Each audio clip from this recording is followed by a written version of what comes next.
Hello friends, welcome back to my channel. तो dear X के finale episode में हमें दिखाते हैं कि जेहो उन गुंडों से पूछ रहा होता है कि तुम सब एक अकेले आदमी को मार रहे हो, तुम्हें अजीब नहीं लग रहा? और ये सब वो अधभरे हालात में कैमरा के सामने बोल रहा होता है। और फिर हमें दिखाते हैं कि उसने अपने बॉस को कहा होता है कि कैमरा कहाँ कहाँ सेटअप करना है। और उसने अपने फ़ोन में भी ऐसा किया होता है कि उसका फ़ोन अगर बंद भी हो जाए तब भी वो रिकॉर्डिंग कर सकता है और ऑडियो बना सकता है।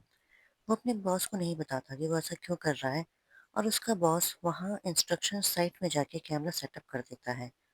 जेहो कैमरे के सामने जाके हंसता है और गुंडों के सामने बोलता है कि मून देओ तुम्हारा बॉस है और उसके कहने पर तुम मुझे मारोगे नहीं जब तक वो तुम्हें ना कहे। और गुंडा यहाँ कह देता है कि उसको तुमसे कोई मतलब नहीं है, और वो जेहो को छत से उठा के नीचे फेंक देते हैं।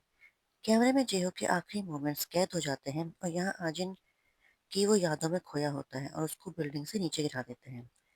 जिनसियो यहाँ अपनी एल्बम देख रहा होता है और अपने बचपन की फोटोज देखता है। उसको फिर जेहो के फोन से ड्राइव का मैसेज आता है और वो वीडियो ओपन करता है और जेहो के मरने की वीडियो देखता है। जेहो के फोन में जुनसियो का कॉल आता है और वहाँ मोनदेह का ड्राइवर कहता है कि ये फोन मैं अपने पास रखूंगा क्योंकि मुझे उसका फोन चेक करना है। इसने प्रेसिडेंट के बारे में बहुत कुछ कहा था, तो हो सकता है इसके फोन में कोई ना कोई डेटा होगा। यहाँ आजिन अपने घर पहुंचती है और जेहो को कॉल करती है। उसका नंबर नहीं लगता, तो वो समझ जाती है कि अब वो नहीं रहा, क्योंकि उसको याद होता है कि कैसे मुनदेह ने कहा कि वो आज के बाद जेहो का नाम नहीं सुनना चाहता। जिनसे यहाँ जेहो के ऑफिस पहुंचता है और उसके बॉस से उसके बारे में पूछता है। उसका बॉस यहाँ शॉक्ड हालत में बैठा होता है और बोलता है कि मुझे नहीं पता था कि ये सब होगा। उसने मुझे कुछ भी नहीं बताया था कि अंजाम ये सब होएगा। मेरा काम सिर्फ एक था कि मुझे कंस्ट्रक्शन साइट में कैमरा लगाना था और बाद में उस कैमरे को लेने जाना था और तुम्हें वीडियो देनी थी। जिनसे वीडियोस को देखता है जहाँ पे दिखता है कि जेहो को बिल्डिंग से गिरा के मारा गया है। और यहाँ आजिन को दिव्य के साथ लेटा हुआ देखा जाता है और वो उठ के चली जाती है। दिव्य जब नीचे आता है तो घर में कोई भी नहीं होता। वो आजिन से पूछता है कि सारे के सारे स्टाफ कहाँ गए, जिसमें वो कहती है कि मैंने उनको भेज दिया है क्योंकि मुझे प्राइवेसी चाहिए तुम्हारे साथ। आजिन उससे कहती है कि बैठो, मुझे तुमसे कुछ बात करनी है। दिव्य बैठता है तो वो उससे कहती है कि आज के बाद तुम मुझे कभी टच नहीं करोगे और ना मेरे साथ रहोगे, और मैं तुम्हारी गुड़िया नहीं हूँ, तुम्हारी बीवी हूँ। दिव्य कहता है कि मैंने तुम्हें बहुत कुछ दिया और मैं तुमसे दूर क्यों रहूं। आजिन कहती है कि तुमने बहुत लोगों को गायब किया और आज मेरे पास तुम्हारे खिलाफ सबूत है, तो तुम अपनी जगह जान लो। वो उसको जेहो की वीडियो दिखाती है कि वो कैसे मारा गया है। आजिन उसको धमकी देती है कि तुम्हारी परफेक्ट लाइफ में अगर ये वीडियो लीक हो गई तो सब खत्म हो जाएगा। देवक कहता है कि क्या तुम मुझे डरा रही हो, क्योंकि तुम्हारे दोस्त का मरना और तुम उसकी मौत को यूज कर रही हो। आजिन कहती है कि उसी ने मेरे लिए सब कुछ किया है, तुम कुछ नहीं समझ पाओगे। उसने ही खुद कहा था कि मैं उसका यूज कर सकती हूँ और वो मेरे काम आया। और ये कह के आजिन वहां से चली जाती है। दोहुक यहाँ परेशान हो जाता है और आजिन को जुनसियो का कॉल आता है। जुनसियो उसको पूछता है कि तुमने ये सब क्यों किया। आजिन कहती है कि मैंने बस उसको कंट्रोल किया है और जेहो ने मेरी हेल्प करी, और तुम ये सब कभी नहीं कर पाते। जुनसियो कहता है कि मतलब तुम ये कहना चाहती हो कि जेहो की मौत का कारण तुम नहीं हो? ऐसी जिंदगी तुम कब तक जियोगी? आजिन कहती है कि अब मैं नहीं रुक सकती, और ये सब मेरी गलती नहीं कि जेहो मर गया, और उसने मुझे खुद ही कहा था कि मैं उसको यूज कर सकती हूँ। कोई भी इस दुनिया में मुझे जज नहीं कर सकता क्योंकि मैंने सब सहा है, किसी और ने नहीं। आजिन को जुनसियो कहता है कि मुझे बस ये कह दो कि तुम आज के बाद रुक जाओगी, आज के बाद कोई नहीं मरेगा। और आजिन कहती है कि मुझे अब कोई नहीं रोक सकता और ना मैं कभी रुकूंगी, और जुनसियो का फोन कट कर देती है। जुनसियो फिर यहाँ डॉक्यूमेंट्री वाले प्रोड्यूसर को कॉल करता है और कहता है कि अगर ऑफर अभी भी है तो मैं आपके साथ काम कर सकता हूँ। फिर वो देहुक को मिलने जाता है और वो जेहो की वीडियोस को दिखाता है, उसको धमकाता है कि आज इनको परेशान करोगे तो ये मैं प्रेस को रिलीज कर दूंगा और तुम्हारी इमेज खराब हो सकती है। देहो को गुस्सा आता है कि आज सुबह से लोग मेरा बॉस बनने की बहुत कोशिश कर रहे हैं और शायद तुम भूल गए हो कि मैं तुमसे ज़्यादा पावरफुल हूँ। अगर मेरी इमेज में थोड़ी सी भी खराबी आएगी तो मैं उसको ठीक कर सकता हूँ। और ये वीडियो बस मेरा एक नाम लिया है, ये तो ना कहा है कि मैंने इस लड़के को मारा है। तो जिनसे उसको दूसरी वीडियो दिखाते हैं जिसमें जेहो का फ़ोन जिस गुंडे ने पकड़ा था, तो जेहो की फ़ोन ने वीडियो बनाई थी और उसमें होता है कि वो ड्राइवर खुद ही कहता है कि इसने मेरे बॉस को धमकी दी है और मैं अब पूरा मैटर खुद ही हैंडल करूँगा। और दूसरा गुंडा कहता है कि मैंने पहले गलती कर दी थी, उसके ऑफ़िस में आग लगाई थी लेकिन वो मर नहीं गया था। लेकिन अब बता देना बॉस को कि मैंने प्रॉपर काम किया है। ड्यूक अपने ड्राइवर को देखता है और जिनसे को कहता है कि तुम्हारे फ्रेंड ने भी मुझे धमकी दी थी और आज देख लो वो कहाँ है। ड्यूक कहता है कि सारे दोस्त शायद एक जैसे ही होते हैं, तुम भी उस दोस्त के पदचरणों में चल रहे हो। जिनसे ड्यूक को कहता है कि तुम बस आजिन को छोड़ दो, क्योंकि मैं उसको हैंडल करूंगा, मैं उसको रोकूंगा। तुम बस एक कदम पीछे हो जाओ जैसे कि तुम हमेशा रहते हो और दूर से ही देखो कि मैं क्या क्या कर सकता हूँ। जुनसे फिर वहां से चला जाता है और यहाँ आजिन की फिल्म हिट हो जाती है और इंटरनेशनल हो जाती है।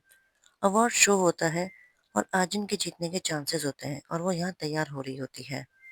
मेकअप आर्टिस्ट आजिन की तारीफ कर रही होती है, आज वो बहुत सुंदर लग रही है। और जुनसो का उसको कॉल आता है पर वो जुनसो का कॉल पिक नहीं करती। और यहाँ हमें दिखाते हैं कि जिनसियो अपनी एल्बम से सारी फोटोज अपनी निकाल रहा होता है और उनको डस्टबिन में रख के उस पूरे कूड़े को घर से बाहर फेंकने चला जाता है। यहाँ फिर सीन शिफ्ट होके हमें आजिन को दिखाते हैं कि वो रास्ते में होती है और जिनसियो को मैसेज करती है। मैसेज में लिखा होता है कि अगर तुम मेरी मदद करोगे तभी मेरी जिंदगी में आना और मुझे कॉल करना, और अगर तुम ऐसा नहीं करोगे तो मेरे रास्ते में रोड़ा बिल्कुल मत बनना। फिर हमें एपिसोड 1 का अवार्ड शो दिखाते हैं कि आजिन रेड कारपेट में आई है। यहाँ जिनसियो के पास प्रोड्यूसर आता है और बताता है कि फिल्म अवार्ड के सेम टाइम पे दूसरे चैनल में हमारा टेलीकास्ट होएगा और इस एपिसोड का नाम है two faces of an actress.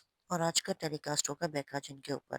और ये भी सुनने में आया है कि बेका जिन बेस्ट एक्ट्रेस का अवार्ड जीतने वाली हैं।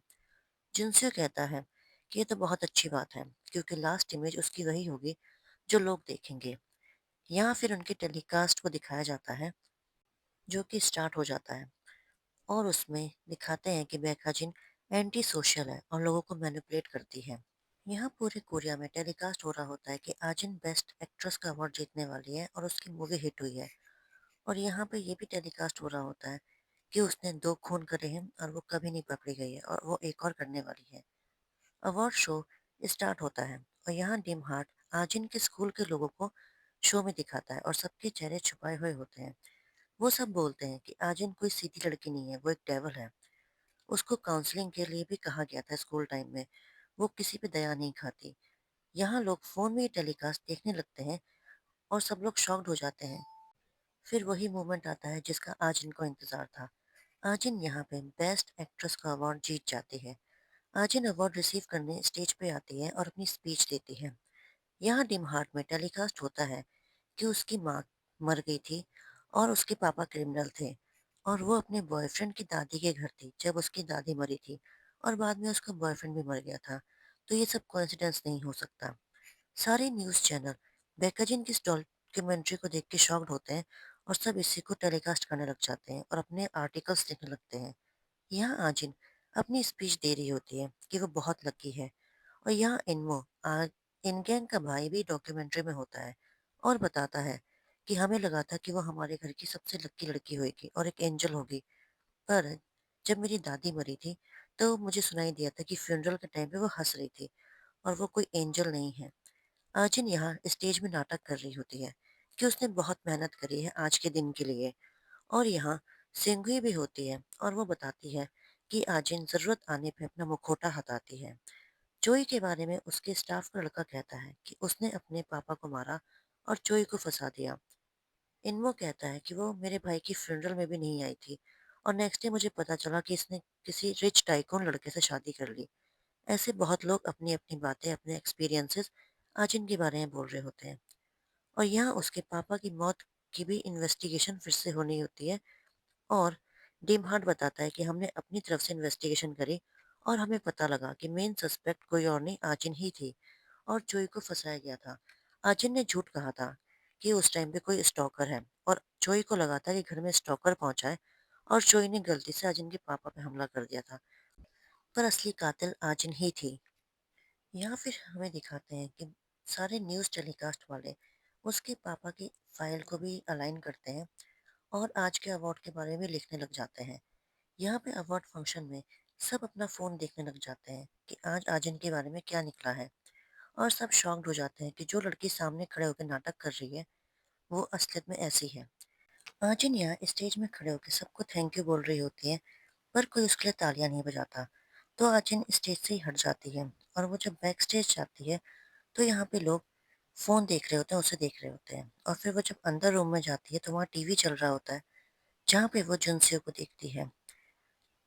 यहाँ पे दिखाते हैं कि जिनसे बताता है कि आजिन ने चोई को फंसाया था क्योंकि वो परफेक्ट पेट था उसके लिए और सब प्लान के अकॉर्डिंग हुआ था उसके। उसने ही अपने पापा को मारा और कहा कि स्टॉकर था। उस टाइम पे एक स्टॉकर उसको परेशान कर रहा था, पर आजिन ने उसी स्टॉकर का बहाना बना के चोई को अपने घर में बुलाया और अपने पापा को मार दिया था। आजिन यहाँ पे अवार्ड फेंक के वहां से भाग जाती है। जिनसे बताता रहता है कि जब तक मैं आजिन के घर पहुंचा, जोई वहां पे नहीं था। आजिन के पास उसके हाथ में बैट था और उसके पापा मरे हुए थे। आजिन को भागते हुए देहुक देख लेता है और आजिन भाग रही होती है और लोग उसको देखने लगते हैं, उसकी फोटोज क्लिक करने लगते हैं रास्ते में। जिनसे कहता है कि उसने हमेशा लोगों का यूज किया है और उन्हें यूज करके फेंक दिया है और आज वो जहाँ पर पहुंची है, वो अपने बलबूते पे नहीं पहुंची है। उसने सिर्फ लोगों की बलियां चढ़ाई हैं। जिनस्यो आजिन को लेने आता है और आजिन उसको देख के हंसने लगती है। जिनस्यो और आजिन फिर गाड़ी में होते हैं और जिनस्यो आजिन से कहता है कि वो कहाँ जाना चाहती है, तो आजिन कहती है कि वो सुनसान जगह में जाना चाहती है अभी। जिनस्यो आजिन को बोलता है कि उसको लगा था कि आजिन चेंज हो जाएगी, पर वो कभी चेंज नहीं हुई। और आजिन कहती है कि तुम्हें बहुत लेट पता चला कि मैं कभी नहीं बदल सकती, तो क्या तुम्हें इस बात का दुख है? तो जिनस्यो कहता है कि नहीं, मुझे कोई दुख नहीं है, क्योंकि मुझे आज पता लग गया है कि तुम्हें सिर्फ मैं ही रोक सकता हूँ, सिर्फ मैं ही हैंडल कर सकता हूँ। आजिन उसकी इस बात पे हंसती है और कहती है कि वो कैसे, क्योंकि अब तो मैं कहीं भी नहीं जा रही हूँ, तो तुम मुझे हैंडल कैसे करोगे? जिनसे कहता है कि ठीक है, अगर तुम्हारे पास कहीं जाने की जगह नहीं है, तो सबसे अच्छी बात यही होगी कि हम दोनों एक साथ ही जहन्नुम चले जाएं, क्योंकि यही हमारा आखिरी सफर होगा। जिनसियो को आजिन कहती है कि तुम मेरी जिंदगी का आखिरी जोड़ा हो। और जिनसियो यहाँ रोते हुए कहता है कि हमें एक दूसरे पे फोकस करना चाहिए और यहीं पे सब खत्म होना चाहिए। मैं नहीं चाहता कि और लोग मारे जाएं। और वो आजिन को आई लव यू कहता है और यहाँ कार का एक्सीडेंट कर देता है। न्यूज़ में दिखाते हैं कि ऑथर जिनसियो मर गया है और आजिन भी उसके साथ थी, पर आजिन की बॉडी मिसिंग है। जिनसियो की माँ उसका लेटर पढ़ रही होती है। उसमें लिखा हुआ होता है कि वो अपनी माँ को कभी भी माफ नहीं कर सकता, पर वो ये जरूर चाहता है कि उसकी माँ अपनी जिंदगी सही से जिए। उसकी माँ जब एल्बम देखती है, तो एल्बम में कोई भी फोटोज नहीं होती हैं। जुनसियो ने लिखा होता है कि मैं इस घर में अपनी कोई भी याद नहीं रखना चाहता हूँ। जीसू यहाँ बहुत रोने लग जाती है जुनसियो के लिए और सीढ़ियों से करके मर जाती है। यहाँ पे हमें देहुक को दिखाते हैं कि वो टीवी देख रहा होता है और फोन में किसी से बात कर रहा होता है कि आज इनको ढूंढे। यहाँ फिर हमें डॉक्यूमेंट्री फिर से दिखाते हैं कि उसका एक और फॉलो अप टेलीकास्ट हुआ है, जिसमें ऑथर के बारे में बताया गया है कि ऑथर मर गया है और ऑथर के साथ आजिन भी थी। पर एक अनोनिमस वीडियो आया है जिसमें दिखाया गया है कि आजिन वहां जिंदा खड़ी हो रखी है और आजिन अकेले हाईवे में चल रही है, पर उसके बाद आजिन का नहीं पता कि वो कहाँ चली गई है। और यही आखिरी वीडियो है आजिन की। यहाँ फिर हमें आजिन की फोटो के सामने कोई फूल रख के चला जाता है और यहाँ पे फ्लैशबैक दिखाते हैं कि एक्सीडेंट के बाद आजिन को होश आ गया था, पर उसने अधमरे जुनसियों को वहीं छोड़ दिया था और उसके ऊपर हंसने लगी थी और भाग गई थी। और यहीं पे डियर एक्स खत्म हो जाता है।